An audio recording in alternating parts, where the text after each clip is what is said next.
Hi, and welcome everyone. This Tech Talk is dedicated to beginning literacy and beginning low teachers wanting to use Chromebooks or laptops with their students. During this presentation, I will describe my experience as well as introducing some websites that I found helpful for these levels. I will also tell you about some of the challenges I faced, whether anticipated or not. These may prove to be very useful for you. Learn from my mistakes. My name is Alisa Takeuchi, and I teach beginning literacy in the morning and at night, as well as being the EL Civics Coordinator for Garden Grove Adult Education in Southern California. I am so happy to share my experience with you and hope that this will inspire you to either start using Chromebooks or, if nothing else, expand your library of apps, extensions, and websites. The agenda for today will be divided into three parts. Number one, objectives and planning. Number two, execution. And number three, hindsight. We'll round off the session with apps, extensions, and websites, and then finish off the session with Q&A. Let's start with the objectives. Before you make the decision to start using Chromebooks or any device as a class, please have some clear objectives for your students. These were mine. Students will gain knowledge in computer literacy. Students will create and manage a school email account. Students will learn or improve typing skills. Students will improve English in a blended learning environment. After this presentation, reflect on what you've learned today and ask yourself, why do I want to use Chromebooks or more hands-on technology with my students? As well as, what do I fear will be the challenges? Make a list for each and use them to help in your planning. Please don't take question number 2 as, what are all the things that can go wrong? I think this may be one of the main reasons teachers do not want to use Chromebooks, laptops, or any device in their classroom. Believe me, no matter where you are, whether it's your classroom or computer lab, and with whatever device you're trying to use, Chromebooks, laptops, desktops, iPads, cell phones, etc., something can and at times will go wrong. And this is not a bad thing. Depending on your confidence with the device, just take a deep breath, evaluate the situation, troubleshoot yourself, ask the students if anyone has a suggestion to fix the problem, and this can definitely work to your advantage, or if all else fails, you close what you're having trouble with and try something else. It's really no big deal. The students will be fine. You will be fine. Trust me, I know. Planning. As we all know, literacy and low-level English classes take planning. Sometimes we can get away with winging a lesson, but most of the time it takes a lot of prep. This is no exception. 1 week before my anticipated start date, I looked at my objectives and had to make decisions on how I would present the information to my students. Even basic things like whether or not to assign a Chromebook to each student. How much time will I dedicate each session? What is my plan B if things don't go well? What do I need to break down for them? Etc., etc. were all things I thought about. As you can see on the slide, taking things a step further came into play. The Chromebook. I started with the basics. I took a new Chromebook out of the cart in my classroom and I took pictures and wrote down each and every step I did to set the computer up and the information the students would need to be successful with starting their own computer. This proved to be extremely helpful. In hindsight, which I'll talk about later, I should have made another presentation for the second day and or the first day of the next semester because the Chromebooks looked completely different after being used. This was not even in my thought process at the time. These are what I created before introducing the Chromebooks to my students. Even the 2 presentations for TDLS were started so that I could blog about my experience. Anything that needed a registration, I copied and made larger to use as a fill-in for the students. This was essential. I can't tell you enough how helpful it was to do this. I'll show you an example on the next slide. On the left was my example of the end result. On the right is what I gave to the students to write on. Execution. The time has finally come. I had no idea what to expect. First day of Chromebooks. As you can see, this is week 9 of my class. This too is important. By this time, you've established your class and their listening skills are better than at the beginning of the semester. As you can see on the slide, the first day went much better than I had hoped for. I was lucky. I was adamant that the students needed to listen when I talked and follow the directions when I gave them out. This helped. Unexpected plan. Because they did everything so quickly, I ended up winging it with Google Maps. They typed their current address and native home address after they watched me do it on the interactive whiteboard. They loved it. This is an example of what the Google Maps looked like. And now for a commercial break. Gmail. A huge success.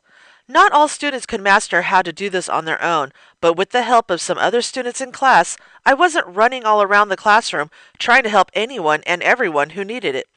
I assigned students who easily created their own accounts to help the other students without them doing it all by themselves.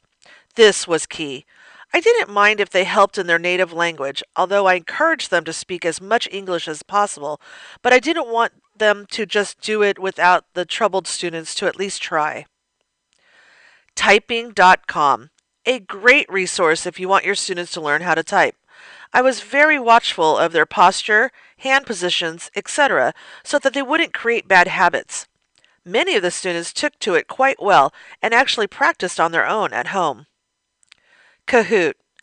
I love this as a participant, but it was a very difficult concept for my students to go from looking at their monitor on their Chromebook to looking up at the screen at the front of the class, back to their Chromebook to give their answer.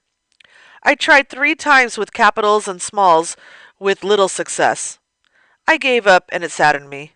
Perhaps I will try again another time. And now, back to the presentation. Gmail. Because I knew I wanted my students to create a Gmail account, I created a step-by-step process on how to do it. As I showed you before, I also made a hard copy of the page that the students would need to fill in their information so that they could write the info first, I could check it, and they could refer to it while online. This proved to be extremely useful. I highly recommend doing this for any form your students need to fill out online. I also did this for an online library application. After successfully getting student email accounts, I wrote my email address on the board and showed students how to write me an email. This was a good idea for a few reasons. Number 1, it taught students how to compose an email. Number 2, I had a list of the students who successfully sent me an email, and I could go through and help the students who didn't send one. Number 3, I created a group for this class so that when I wanted to send an email or form, I only had to do it once. Number 4, I made sure to email every single student when they emailed me so that they can learn how to open an email and reply. I also showed them emojis, which they really loved. Number 5, from there I was able to send hangouts to students and have them chat with me right on the spot. Depending on their typing skills, this proved to be a very easy or a very difficult task.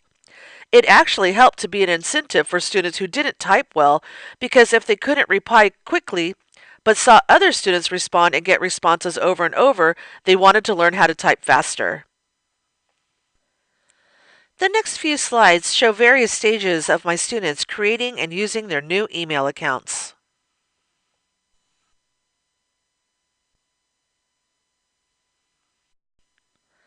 Typing.com.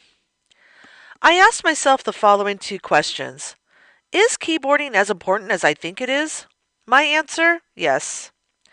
Would students improve their typing skills with 10 minutes of practice each session? The answer is the same as their English skills. It improves if the student puts in the effort to improve.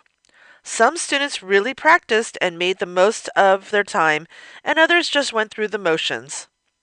After setting up their account, they were free to continue using it as they pleased. At the end of the session, it was time to put the Chromebooks back into the cart. This was a hot mess. After all the planning I had done with other things, I did not plan this out well.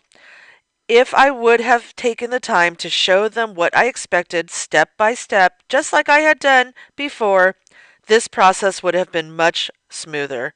Learn from my mistakes, everyone. As you can see, I felt the overall experience was worth it.